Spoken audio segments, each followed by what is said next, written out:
Cheers. Cheers. They don't know about the kumbaya meetings we had this week. Stay high. Good luck. 3. Just put yourself on the map. They didn't look into your heart. They didn't look into your heart. They didn't look into my heart. All I want to do is compete. Without Jerry McNamara, we wouldn't have won 10 fucking games this year. Because they came to whose house? But doggone it, ain't it good to be winners again in the ACC? All right, guys, welcome back to Cuse Yourself Podcast. I'm Chris. I'm Stacy. And we're back again. Babe, what are we drinking today? Today, in celebration of our trifecta on Saturday, we are drinking Victory Sour Monkey. Just regular sour beer, but I picked it specifically because of the brand. It says triple. Oh, it totally does. I didn't even I don't know if you can focus in and see that. Yeah, it does say triple. Yep. Tripel, maybe. Yeah. Who knows? Whatever. It's triple here. All right, guys, we're back. Here we are. Get thirsty, taste Victory. And we tasted a lot of victory on Saturday. Saturday was a great day to be orange on Saturday. Saturday was a great day to be orange. Which also brings me to the fact that unknowingly, we both wore the same shirt today. Unknowingly, my ass. Well, You knew my shirt. maybe I did. I don't know. I didn't know. Regardless, this is the they didn't look into your heart quotes from Dino from 2017 when we beat Clemson, and then became the legendary speech. Or was it? 2017 was Virginia Tech, or 2016 Virginia Tech was you that they didn't look into your heart. It was? Yep. Okay, my apologies. Somebody in Vegas told them they were going to win by 20 to 23 points. Okay, so anyways, yeah, that's what this is from. And it just, I don't know, it just culminates everything that happened on Saturday. And as Wedgeheads, we always have Cuse in the heart. And you can be disappointed, you can be sad, you can be, oh, we shoulda, coulda, woulda. But you never lose faith, you never lose pride, you never lose fandom. And damn it, we did it. And now your phone's ringing. Is that real life? It is real life. Hold on. That's right. No, it only rings once. Oh, I I don't lied. think I know the number. Son of a gun. All right. So there's his ringtone. Well, yeah. So anyways, we're just going to let it ring. Screw him. Not answering that. So yeah. Oh my god, that's the longest Right? That's the longest ringing phone of all time. All right. So we Sorry were going. if it's any of you calling. They probably can't even hear it because it's facing away from the mic. Oh, yeah. All right, it's over. So we were going to record Friday. We were going to record about 9 times between the last time we recorded. We haven't recorded since B-Dubs got let go. We have not. We have not. So we have a lot to talk about. So first and foremost, let's get a few formalities out of the way. Okay. We had the first ever Syracuse Roundtable in this We basement. did. We did. Wow, it's been that long. Yes, we did. Well, it was 2 Fridays ago. Yeah. 2 Fridays ago, where we had Tyler Marona was here with his fiance And his sister. and his sister. Yep. And SurlyCuse, cousin James came, Tim came, the Waterboy was here, like The water girl was here. the Water Girl was here. Like we had a great time. Yeah. And just And we did talked the some live. Syracuse sports. We did live. It actually had, last I looked, had like 500 views. Yeah, and it seemed to get away from us a couple of times, but I've talked to a few people who watched it, and they said it really didn't come across to them as it got away from us. Yeah, it felt that way doing it. Like we kind of strayed a whole bunch of times. But when I went back and rewatched it, no, we were pretty good. Yeah. Well, because even when we strayed, we still stayed on like a sports relevant type train. So we were missing Cuse Militia, who will be in the next Syracuse Yeah, Roundtable. we were able to run into them Saturday before the game. We though, so did that run was into them. fun. Yep, tailgating. Yeah, he was really cool. But yeah, it was definitely nice to get in touch with them up from Virginia and Tyler up from Texas. It was a good time. Yeah. And you know, SurlyCuse, they live all over the place. Oh, right, There's right. 4 Oh, of them, I crazy. believe. Yeah. And they live all over the place. So they conglomerated. It was a lot going on, and it was phenomenal. It was the first ever Syracuse Roundtable. There is more to come. We will definitely bring you more as we possibly can. So those are things to look forward to in the future. Also, the turkey drive. The turkey drive, which kind of happened because of the roundtable. I mean, obviously, we had nothing to do with it. Devo set it up. Right. But we had people brought turkeys here. Yep. At the roundtable. So we currently have turkeys in-house to give to Devo on we- the 25th. Yeah, and we talked to Mookie after Yep. the game Saturday and told him that we had a couple to bring out. Yeah, and they're doing They're doing another clinic this Saturday in Solvay. No, next Saturday. Yeah. So it was a Saturday after Thanksgiving. Yep. So we will be out to Devo and Mookie's basketball clinic as best we can. Yeah, because the game's at 12:30. The senior game's at 12:30. We're gonna try. We're gonna see what happens. We might be able to step in, but I don't want to promise. Maybe we could send a representative. Because a 12:30 game. I mean, it's senior day. Like, we can't forego any of the festivities for that day. But anyway, so the turkey drive. Eric Devendorf is doing a turkey drive, collecting as many as he can. And that'll be this Sunday, right? The 25th, because my birthday's Tuesday. Yep. Yeah. So the 25th. That's seriously the most important part. So the 25th, you can bring your turkeys down there, or you can get in touch with us and bring them to us. And then we'll get them down. And we'll get them down to him. And he's really been stepping it up in the community. He's an ambassador. And where he's come from where he's been is amazing. And I love it. And to be a guy from Detroit, to just always make your way back here and help the community. And now he has kids, and he trusts in our community to raise his children in, which speaks volumes. Anybody can come back here as a single dude or whatever. He is deciding to have his family here and to raise his children here and to give back to the community here when he didn't have to. Yep. So shout out to Devo, shout out to Mookie. I'll tell you, shout out to Mookie, who really has... He's turned his life. He's worked hard to be in the position that he's in right now. Yep. He had a rough go of it for a while at Syracuse, and to stay here and after Syracuse. I mean, his rough go really didn't start until after Syracuse. Yeah. So shout out to Mookie and Devo for doing the camps and the turkey drives. They did a shoe drive. Yep. They're doing great things around the community. So that's fantastic. And sorry, Mookie, it was Morrisville. On the other side of Casanova, I told you. We talked to Mookie at the game the other day. I wanted so bad to be right. I wanted so bad to be right. Sometimes you just can't be right. All right, so let's get into what happened. When? Oh, Saturday. This past Saturday. Yeah, I mean, because obviously there's things that we haven't touched on with the women's game and the men's game since our last, but there hasn't been a football game. Well, there was. But yeah, let's focus mainly on what happened this past Saturday, and within focusing on that, we can touch on what happened over the past 2 weeks. Backtrack. And depending on how our time goes, we will see. I might have one more topic to throw in there. Oh, heavens. Okay. That she's unaware of. Oh, boy. Let's start with football. Okay, football. Baby, we're back! We're back. And if you don't think we're back, shame on you, first of all. Let me tell you one thing.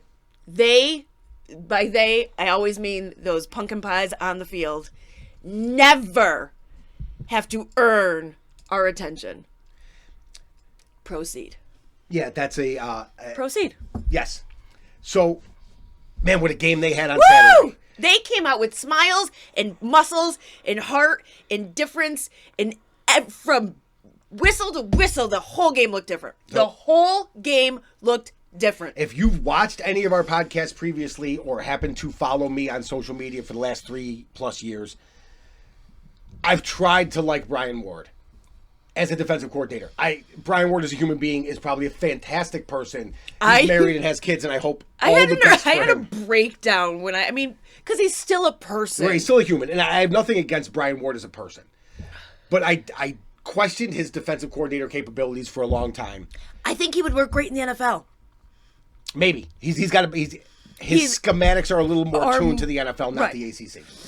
So, and last year it looked great. Last year we ran the same Tampa 2 that we ran this year, but we also put up 50 points. Right. So we haven't been a team that, and not to, our defense is very skilled and very athletic talented. and very amazing, and everybody deserves the accolades that they're getting. Alton Robinson just got an invite to the Senior Bowl. They deserve all of that. But last year we were winning because we put up more points than the opponent. Obviously, that's how you win. But the opposite, the opponent was still putting up the same number of points that they're putting up this year. Yeah, the Brian Ward defense at Syracuse, I think, gave up like 32 points a game for his career. Right. It's unacceptable at the end of the day. And it's meant to go against a high-paced offense, or it's meant to go in a specific style of offense. With right, a specific style of offense, and he never altered his game plan or defensive scheme to what was happening around him. So that's fine. So out with Brian Ward. In steps Scott Stannard, who has played the Tampa 2 as his known defense for what he you know, when we saw the first kind of notes on Scott when he took over as interim defensive coordinator, Tampa 2 kept coming up. Tampa 2, Tampa 2, Tampa 2. But, I mean, you and I both looked at each other and went, there is 0 chance this kid comes out running as his main defensive schematic a Tampa 2. You're always going to see it once or twice in the game. Right. You have to. It's a 4-3 defense. It's known. It's out there. It's everybody. Right. He You have runs to. his variation of the 4-3. But that first drive, he threw everybody off. So if it's one thing I know about position coaches under a coordinator, is that when they go home at the end of the day and watch tape, they have a notebook like this where they write down things they would have done differently than what actually happened. So when Scott Standard got his opportunity, he broke out his notebook. Right, because he's been doing it since he was whatever he was Been doing underneath it, I him. think, at Northern Colorado or something, North Dakota State or somewhere like. He was out hanging out there. with Carson Wentz. He might have been. I can't remember actually where Northern Iowa or something, wherever he was running the Tampa 2, but his own variations. So here's where his personality differs from Brian Ward's, because what we read was that he's aggressive as a person, and you saw that on the field.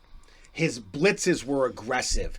His You could see looks were aggressive. it was like if you watch like Fast and the Furious or whatever, and the light's red or they haven't dropped the flag yet, and the tires are squealing and the smoke is going. That's what Keem was doing before there was ever a snap to the ball. Before Saturday, it was before the snap of the ball. We didn't blitz Saturday, the wheels were going, the smoke was going, they were heated. The kids had fun. The defense had fun across the board. Yep. And kudos to Scott Standard for only in 2 weeks being able to make enough changes to have an effect. Not only on the game plan and the way that we approach it, but the kids. Because their level of intensity is a direct relation to the coach. Exactly. If the defensive play calling isn't intense, Because it's they- tough to have the kids be intense. Right, and because they want to make that person proud, that's their coach, that's their person. Dino, of course, is their their president, but their defensive coordinator is the person that they are directly linked to. Yes. So they want to make that person proud, but they have that conundrum, that moral, that ethical dilemma, where the thing that's making their person proud is not helping their teammates. Right. And this past Saturday, they got to make someone proud and have fun and do things and score 21 points from the defense, or 14. Did Evan Foster's... They said 21. I know, I think but- it was just 21 points off of turnovers. Right, because there was 2 that were pick sixes, right? No, only one. Only one was a pick six, and then the other 2, one was interception, one was was a fumble. recovery by Evan Foster, and then we scored on. Yeah, so they had Regardless, 21 points off of turnovers. They were amazing. They were lights out. They were fantastic. So they were we'll delightful. get into a little bit more specifics when we get to our Q&A, because I have the questions. Oh, yeah. So I'll get into more specifics, but after having fun, one player specifically that I want to talk about who hasn't really gotten his time to shine yet, but really did on Saturday, was Terrell Richards, who looked great. This kid is a physical freak of nature. Yeah. He's a little, I don't even want to say hothead, because that's not the right word. Like, he's not aggressive or mean. He's a little crazy on the field.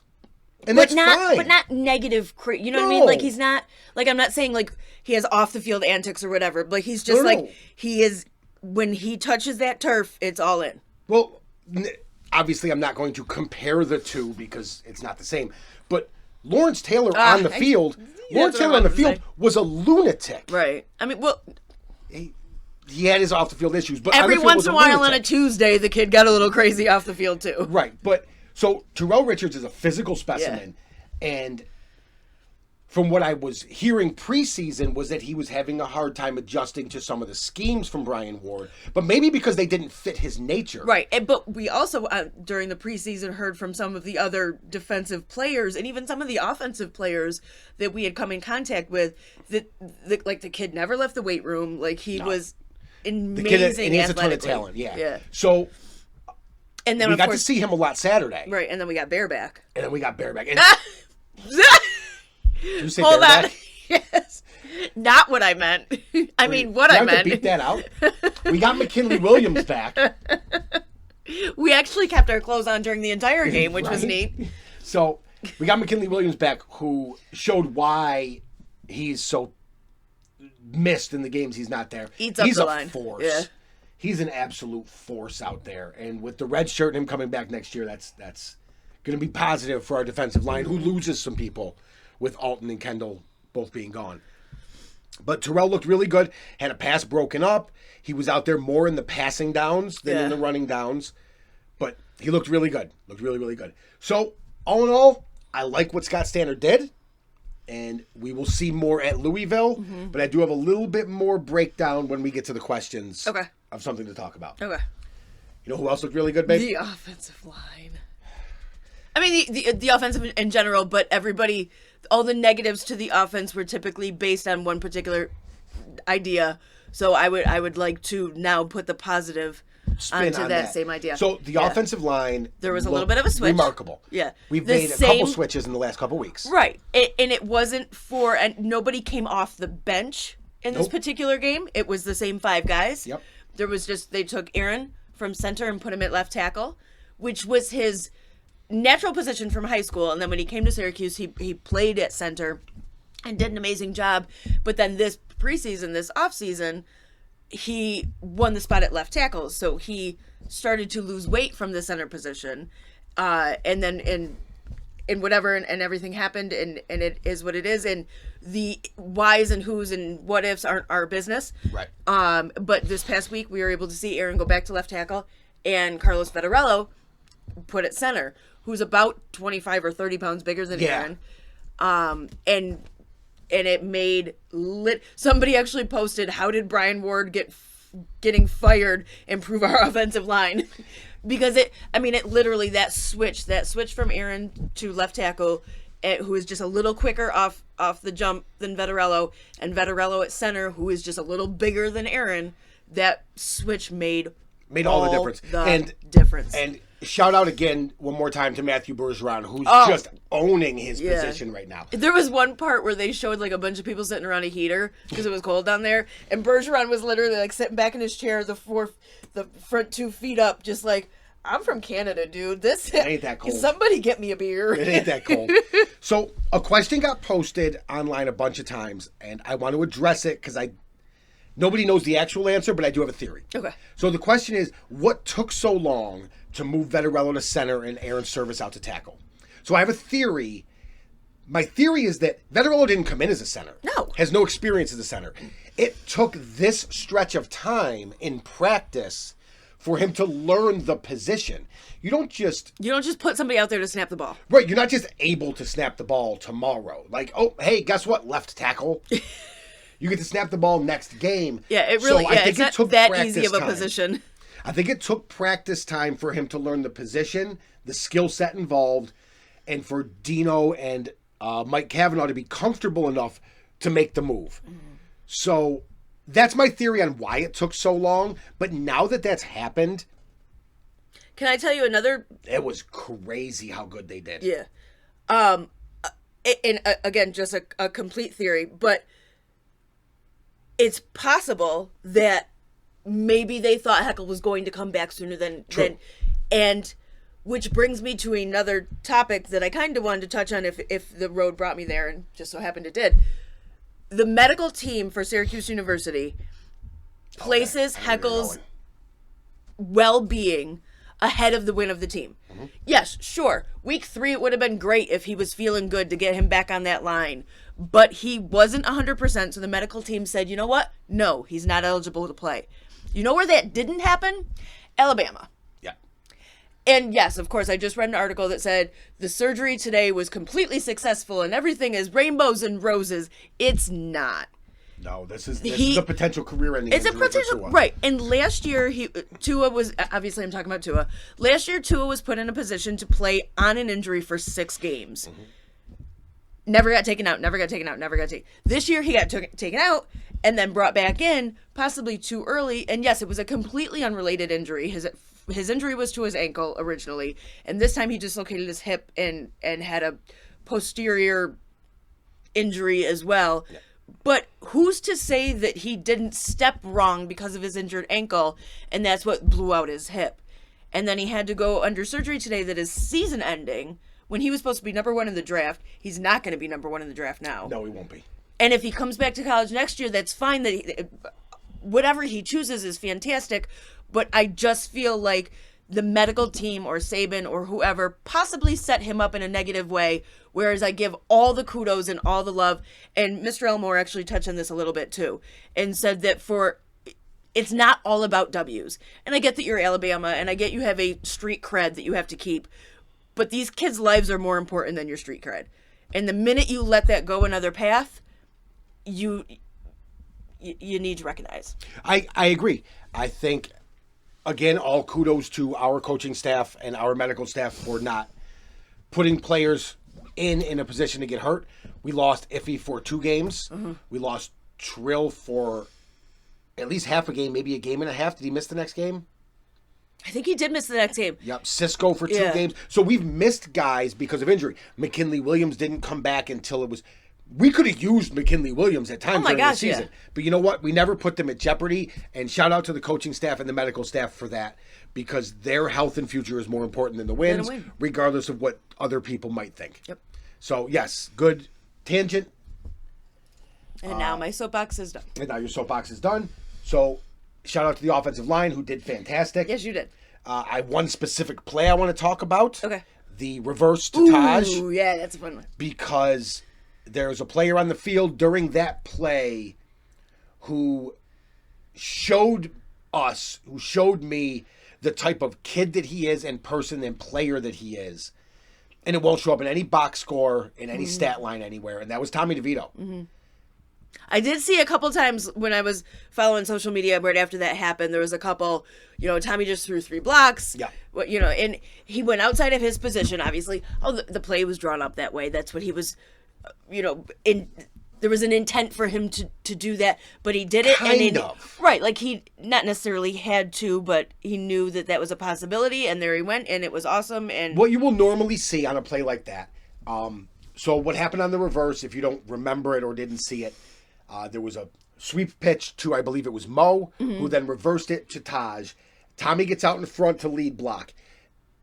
Normally what you'll see from a quarterback is they'll find the first guy they see, they'll kind of just tuck and roll into him, try to cut block him and just slow him down and be done, which is totally fine. Right. That's not what you saw. He saw the first guy he saw. He knew Taj was on his inside shoulder. He got a hand on that guy and kept going upfield. 2 more guys and got hands on him. So, no, did he lay any pancake blocks? He doesn't have to. No, but he doesn't have to. It doesn't matter. He saw the play coming, and he went upfield, and he made blocks that helped the team win. Taj's job is to get in between whatever hole he can get into. Right. And Tommy, as the blocker in front of you, their job is to make holes. Right. And he probably picked up an extra 7 yards on that play because of Tommy. Yeah. Yep. So shout out to Tommy for that, because I know there's been a lot of people questioning his heart. Right. Or his toughness. And I don't think either of those should be called into question. No. The kid is tough and he has heart. So that play really stuck out to me for him as a player. Back to the offensive line really quick. Mm-hmm. The running backs. There was holes for them. Mm-hmm. And Mo going home to Carolina, boy. We had 2 running backs with 115 yards. What did we average? Hang on, I got it on paper. 6.8? 6.7. 6.7? We averaged 6.7 yards per carry, and they were just cleaning out holes. Mm-hmm. And there were places to run, and it was awesome to watch. Yep. I think Tommy only threw 15 passes. I know. And if we can win games when Tommy DeVito's only throwing 15 passes, because we already know what he's capable of. Yeah. So when he's going to throw 25 passes or 30, heck, we scored 49. We could have put up 60 or 70 when he's sharp and throwing the ball. Like, this team's got places to go. So, the football game was great. Mm-hmm. Got Louisville in a week. In Louisville. I love it. I love the upswing we're on. Yep. I'll take it. Upswing we're on. I felt like Mike Lynch called a better game. Yep. So, Mike Lynch and Mike Cavanaugh both did a better job in this game. You know what I love, too? Every time the defense was off the field, you had Keem, Andrew, Mikel Jones, and Terrell, and then Juan Wallace was over there a couple times too. all at Stenard. They were like, there was a bench that all of them went to every time, and they were intent, and they were listening, and he was down, and he was eye level, and there was just a cohesiveness. I always talk about the cohesiveness on the offensive line. That is always super important. But there was a cohesiveness to the defense that we had been lacking for a while. Specifically to the linebackers, I believe, don't quote me on this, I could be wrong, but Standard played linebacker at Nebraska. So it's a position that he knows more than any other position, right, if I'm not mistaken.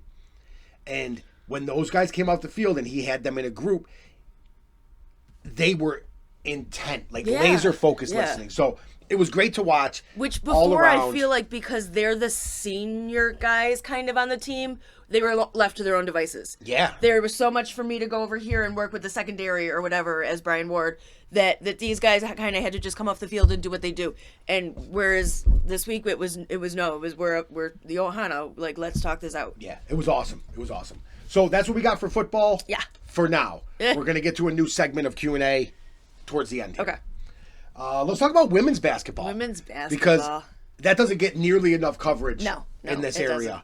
It doesn't. And we have This team is stacked. Yeah. We have a team that's definitely on everybody's radar. Yeah. For the longest time, women's basketball in the college level had no disparity really. You had UConn and South Carolina, Stanford, and Notre Dame. That was about it. Right. And now, even in that top tier, because now we know UConn can lose, even in that top tier might be like the tail end of Syracuse. Right. You might get a little SE on that top end, but we're real close on that second tier, if not in that top tier, with the talent that we had coming in certainly last year, this year, and next going year. Into next year. So last year brought in a freshman who was the highest rated recruit ever to come to Syracuse. My best friend, Your Emily. BFF, Emily Engstler. She doesn't know she's my best friend, but she might know. She might know. So Emily came from Brooklyn. Yeah. So Emily's from Brooklyn, so she's a New Yorker, and the girl can ball. Yeah, she's good. And she plays the wing. She can shoot. She can pass. She can block shots. She can handle the ball. She can do it all. And this team's going to go as far as she goes this year, in my opinion. But even after her, you have the girl whose name I can't pronounce, Digna. Oh, yeah. Straumain. Mm-hmm. Straumain. I think it's Straumain. I'm sure there's a fancy pronunciation to it. But Digna's super talented and had an off shooting night on Saturday, but it didn't matter. Right, because, Kiera had 17, I think, yeah. Yeah, Kiera had 17 and 6 assists. Kiera Lewis is a star. And we have the true freshman off the bench, Talia Washington. Washington, yeah. Yep, Talia Washington, who, as a true freshman, came in as another 5-star recruit. Q is doing a phenomenal job on the recruiting trail, but not just Q. His assistant there, I think, had a lot to. I mean, she came in certainly after the young lady left to go to a team in the Midwest. I can't remember now. Yes, but what was her name? I have it. Boom, I got notes. Oh, maybe I don't have it. I thought I had it. But yeah, the new assistant that we brought in, and I cannot recall her name right now, is doing a great job on the recruiting trail. We have 3 incoming freshmen next year. We have Camila Cardoso, who's number 5 in the country, Priscilla Williams, who's number 11 in the country, and Faith Blackstone, who's number 91 in the country. Right. And then we'll still have Emily. We'll still have Kiera. We'll have Tiana back. We'll have, this year's, there's a lot can happen. This is a team that has potential to be in the Final Four. And when you take a team like that and you add in 3 5-star recruits and bring Tiana back. Right, I was going to say, and you bring the heart of the team back. It's fun to watch, guys. Yeah. So pay attention, get to some games. They're general admission. Get in, sit where you want. Right. I think you have to pay specifically for floor seats, but everything else, different. Yeah. Everything else is general admission. But this Sunday they play Oregon. And number 1 Oregon. Number 1 in the country, who just beat like the women's Olympic Team USA. Yeah.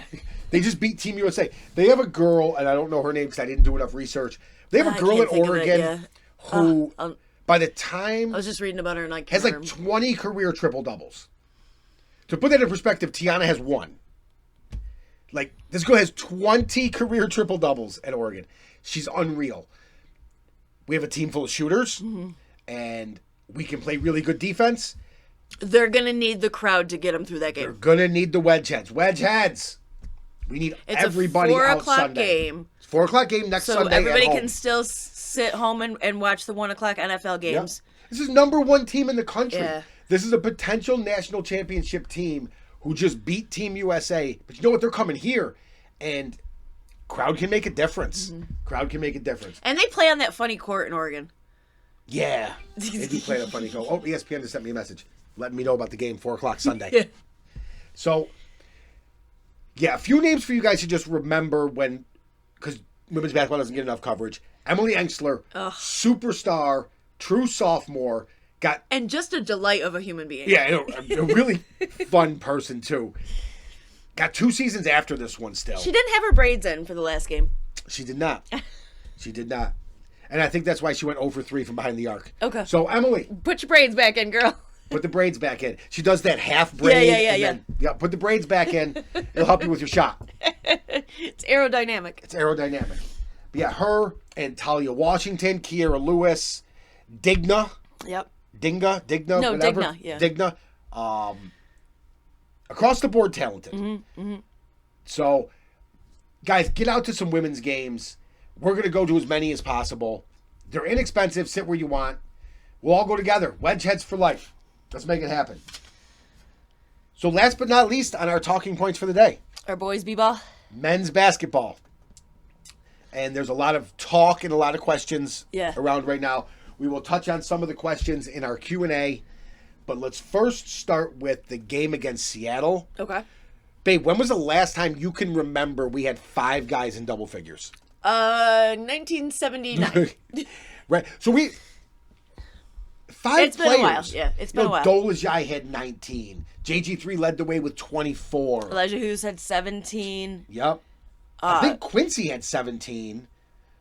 And Buddy had 10 or 11. Yeah, and then Sidibe had 7. So, I mean, he wasn't like... Right, he wasn't far off. Yeah. Like, scoring comes from everywhere. And I like it. There's a swagger now. Sidibe... I know we've played not ACC caliber teams. Sidibe looks good at center. He does. I like his rebounding.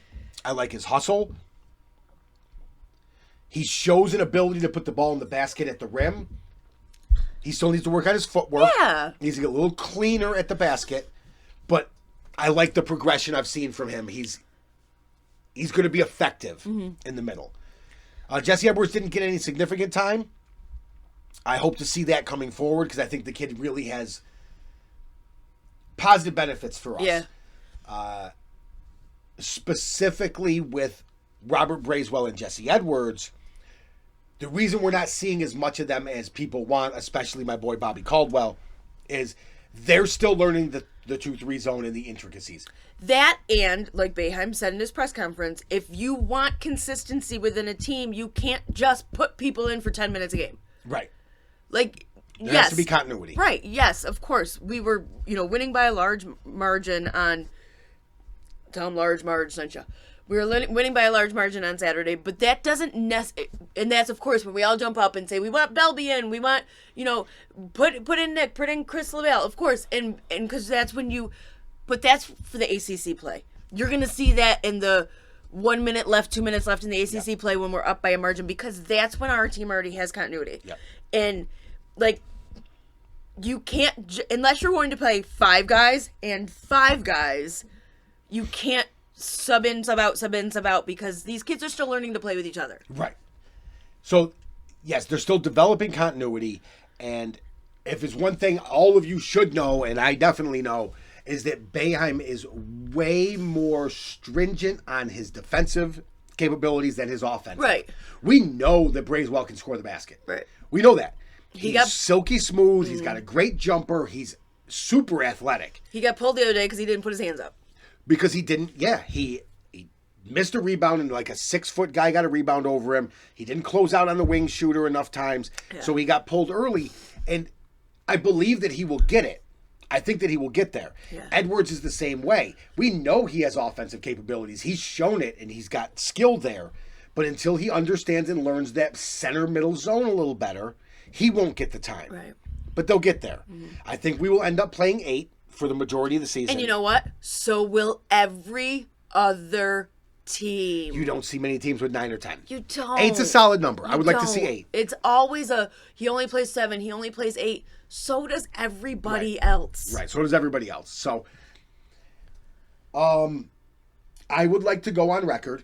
Okay. Actually, before I go on record, Oh, boy. one last stat from the game that I think is super important to who this team is. Okay. We had 18 assists on 28 made field goals. Yeah. On a team that we thought was going to be led by a ball hog. By we, I mean the community of The Syracuse. community. This is where I like to go on record. Okay. But yeah, last year and 2 years ago, we didn't move the ball around enough, so we didn't get assist numbers like that.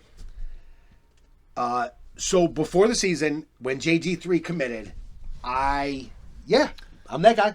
I was the guy. I wasn't a hater or a doubter, No. but I was a guy who said, I don't know how he's going to translate to big-time D1 basketball coming from Glens Falls. Mm-hmm. And I know that it was done before with Jimmer Fredette, but like that's like trying to catch lightning in a bottle twice. Right. So I'd like to go on record and say that we caught lightning in a bottle twice. Yeah. This kid is the real deal. But I appreciate the fact that you say that. Yeah. I definitely thought he was going to contribute, but I didn't see it this year.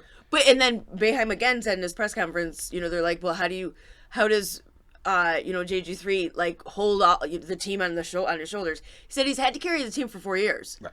And again, like that's what was kind of your concern, was the fact that he didn't have to play that AAU. We really didn't know what kind of D1 level he had behind him.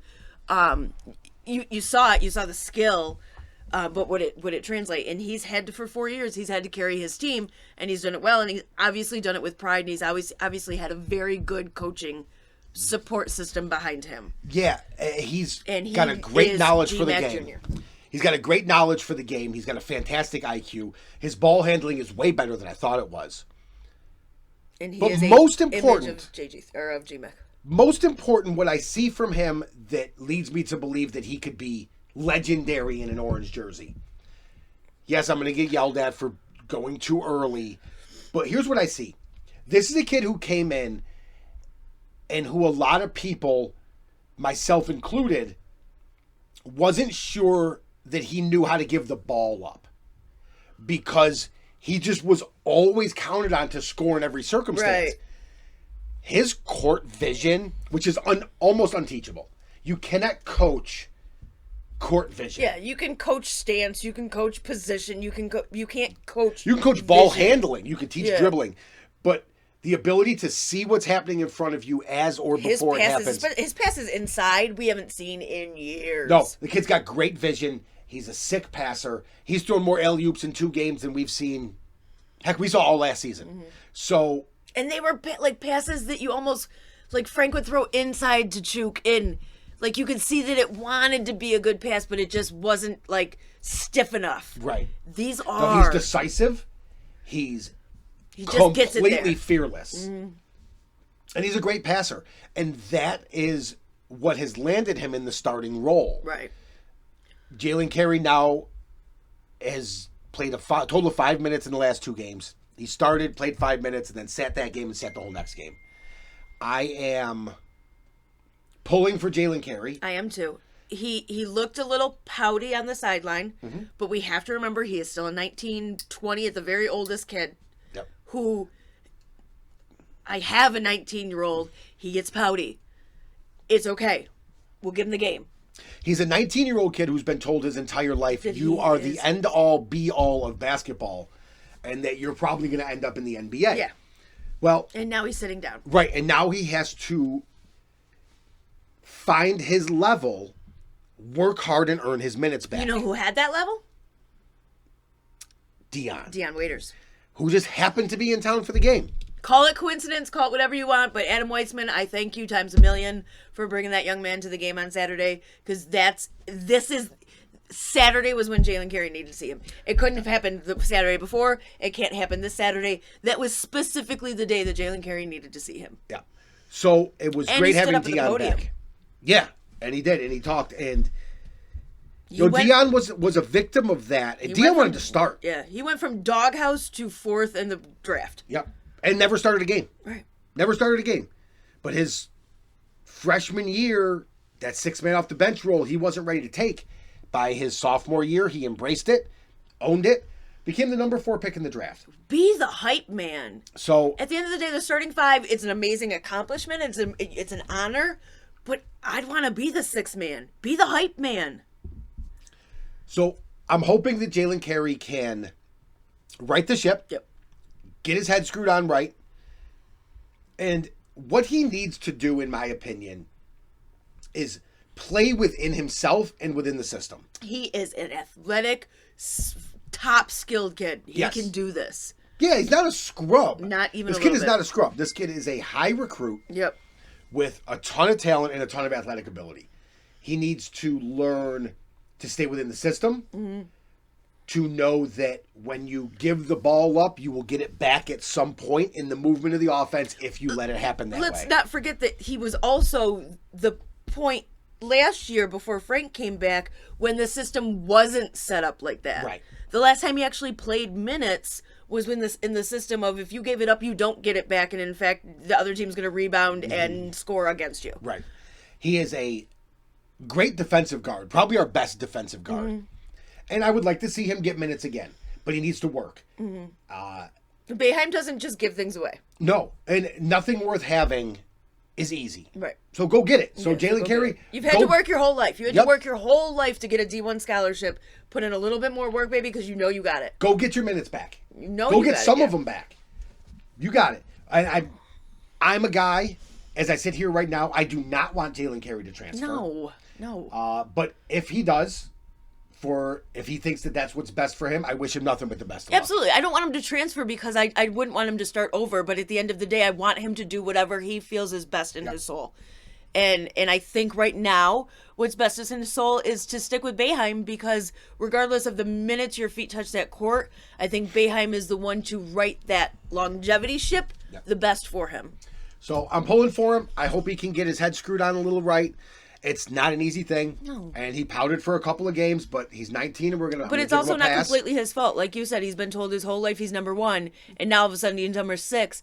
And at 19, you don't know how to comprehend that.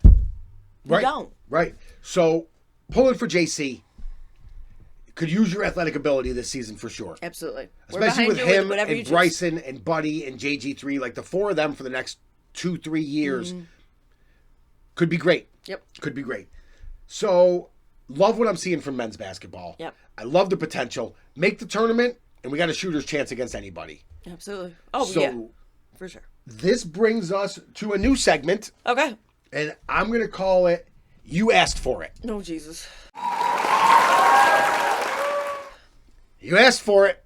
Okay. All right, so before the other day, when we were going to record, which we didn't record, and then we were going to record, and then we didn't record. Anyways. A couple people put some questions out that they'd like answered. Tony asked what the differences were going to be in the new defensive coordinators. In the new defensive coordinator versus Brian Ward. Of course, he asked this before Saturday. Right, and I didn't, other than guessing, didn't really have an answer. Yeah. Now we have an answer. Now we have an answer. And we noticed it a lot during that game. There was an exotic Line shift. line shift that the first time we ran it, Duke called timeout. Right. They're like, Bleh. "Whoa." I don't know what this is. So if We you go didn't back, know. We paused it. Like, what? Wait, what? Right. Like, because it looked like Kendall was off, but he wasn't. Kendall was actually in his spot. Alton was in his spot. Yep. But Bear and Josh Black were like holding hands over here. And I mean, it worked. It was awesome. It just like you set your linebackers up weak side, strong side. Let's set our D line up. so what we did was, and the first time that you noticed it, it was like, because it just looked weird, because Lakeem and Andrew were standing side by side. Right. On the same side with Kendall Coleman. The opposite side had Alton Robinson, McKinley Williams, Josh Black bunched together. So we overloaded D-line to one side, had Kendall Coleman by himself, and then stacked linebackers in the A-gap on the strong side. I didn't think of the formation. So he was on the strong side. this was new to me. Conceptually, it's still a 4-2-5. Right. It's still a 4-2-5. But the lineup changes allowed Stannard to do so many things with the linebackers. You saw one blitz. You saw two blitz. You saw neither of them blitz and peel back. You saw line stunts. Just so much more happened because of his creative setup and his creative scheme. So that, I think, is going to be the difference that we see going forward, is Stannard's ability and willingness to change, which is, I think Dino said something like, we just haven't seen anything different. I need to see something different. Well, guess what? We saw different, and different worked. And different worked. And I saw Andrew Armstrong and Lakeem Williams and Terrell Richards multiple times in that game. At the snap of the ball, they were already at full speed. Already at full speed towards the line of scrimmage, which is not what we saw with Brian Ward. So, Tony, that I think is going to be the biggest difference that we're going to see going forward, is going to be energy. Energy, and the lineup schematic isn't going to look the same. It's not going to be 4 linemen, 2 or 3 linebackers, and the defensive backs. You're going to see people lined up, shifted this way, shifted that way, coming from different angles. There was some corner blitzes. Actually, Chris Frederick came on a corner blitz one time on a sweep. He missed the tackle, but he slowed him down, and we still tackled him for a loss. So there was corner blitzes. There was a lot happening, and that was awesome. That was awesome. So Matthew Brazil, a.k.a. Matt in the Hat, a.k.a. Sometimes I'm in 327. Sometimes I'm at my kid's soccer game. Sometimes I'm at my kid's soccer game. He wants to know, what is Quincy's role on this team? Quincy's role on this team is O'Shea times 2. And I will never speak ill of O'Shea. You know how important he is to me. However, O'Shea's specific role to the team was going to be big and bossy and in the paint and go to the basket. And it turned out to be like, I want to be a midcourt jumper, but I also want to be a 3-point shooter. And sometimes I want to go in, and shucks, I just don't know what to do.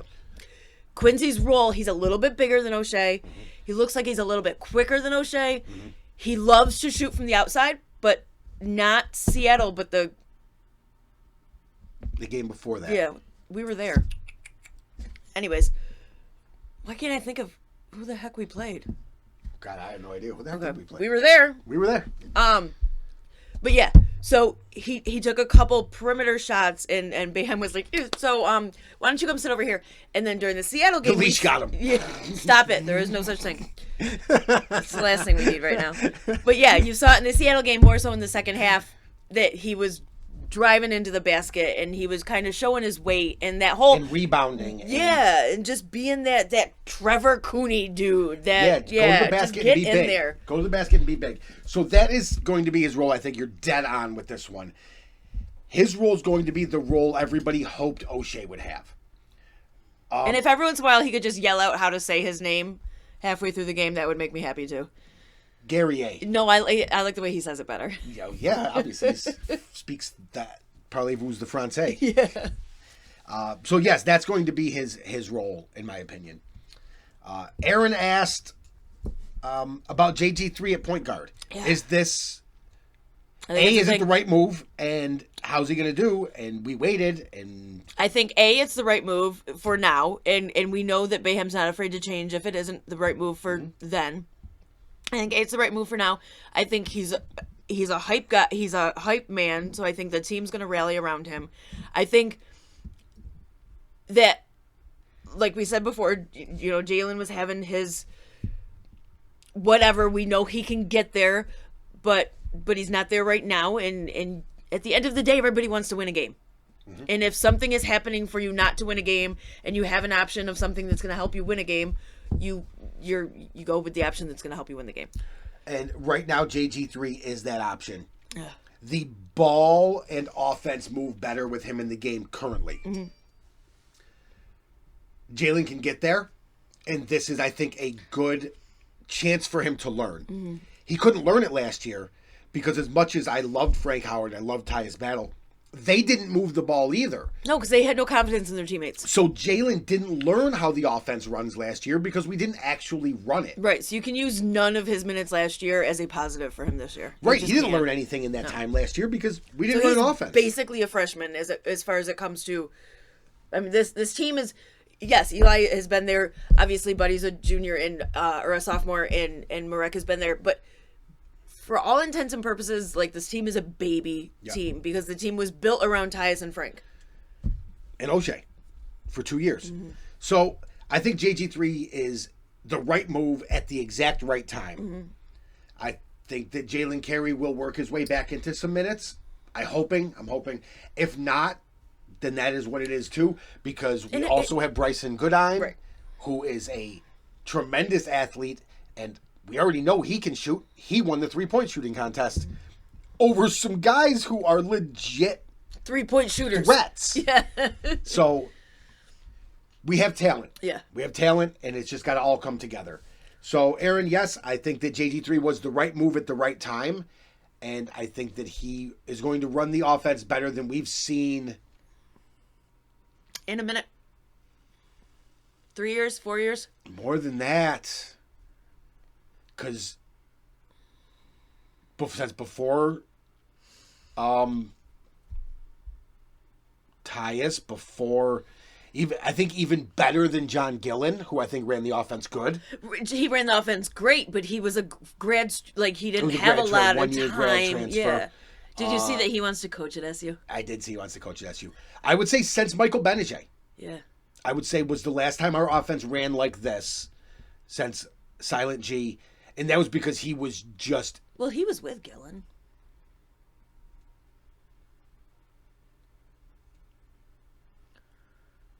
Playing that team? I don't think that he did. I think Frank Howard was We're the going other to figure one. that out We're gonna afterwards figure that because out. the kids get No, off the bus in 90 seconds. I think Silent G's last year was the Final Four run with Leiden and Malachi and Trevor. Ah, son of a gun. I think. We'll look it up. So last question we have. Matt Sherman asked for any potential defensive coordinator. Christopher Siemens. I'm going to hold off on this question. I want to see what Stannard can do. Me too. For the rest of the There season. are names being thrown in the hat. There are some That are guys none who of our are business. going to be talked to. But until the end of the season, we're really not going to And talk you know to anybody. who else doesn't care till the end of the season? Dino. Wildhack, Syracuse, Otto, Boeheim, whoever is going to interview these dudes cares not before the end of the So season. I'm going to hold off on this one. Because if Stannard does Stannard things for the next 2 weeks, I would like to see him be the front runner. Oh my gosh, did you guys like our emoji thing with the basketball? Oh, yes. Comment if you like the emoji Because I'll thing. keep doing it if you do. If it was annoying, I'll stop doing My it. God, we didn't do one for the game. We didn't, because I didn't know if it was going to be annoying. No, we're doing it again. As soon as we get done with this. I don't we're want to doing it. annoy people, but I thought it was fun. I want to annoy everybody. All right, guys, so that's what we got. That was our You Asked For It segment. 4 questions there. We will try to do this every week. And shout out to the football team. Mm-hmm. Go, guys. I can't wait. Hashtag GobbleCuse. Yeah. The turkey drive. Don't forget about that. I think that was it. I think we did good today. The Boeheim Bowl. Oh, yeah, the Battle of the Boeheims is Wednesday. Wednesday. 2 days to Battle of the Boeheims. SU Oregon women. Next Sunday, Sunday. 4 o'clock. Yeah. Be there. Let's make some noise. Let's give these girls everything they can ever need. Everybody from a fan. should braid their hair. I don't have enough hair, but we could try. I can get you like an Elsa wig. Or I'll just something. spray paint my hair blue. Oh, for heaven's sakes almighty. He's mine, ladies. Back off. I'm spoken for. All right, guys. From us over here at Cuse Yourself headquarters Yeah. in East Syracuse, New York. As always, bleed orange. Go Cuse yourself. Wedge Wedgeheads. We're getting good at this. Wedgeheads out.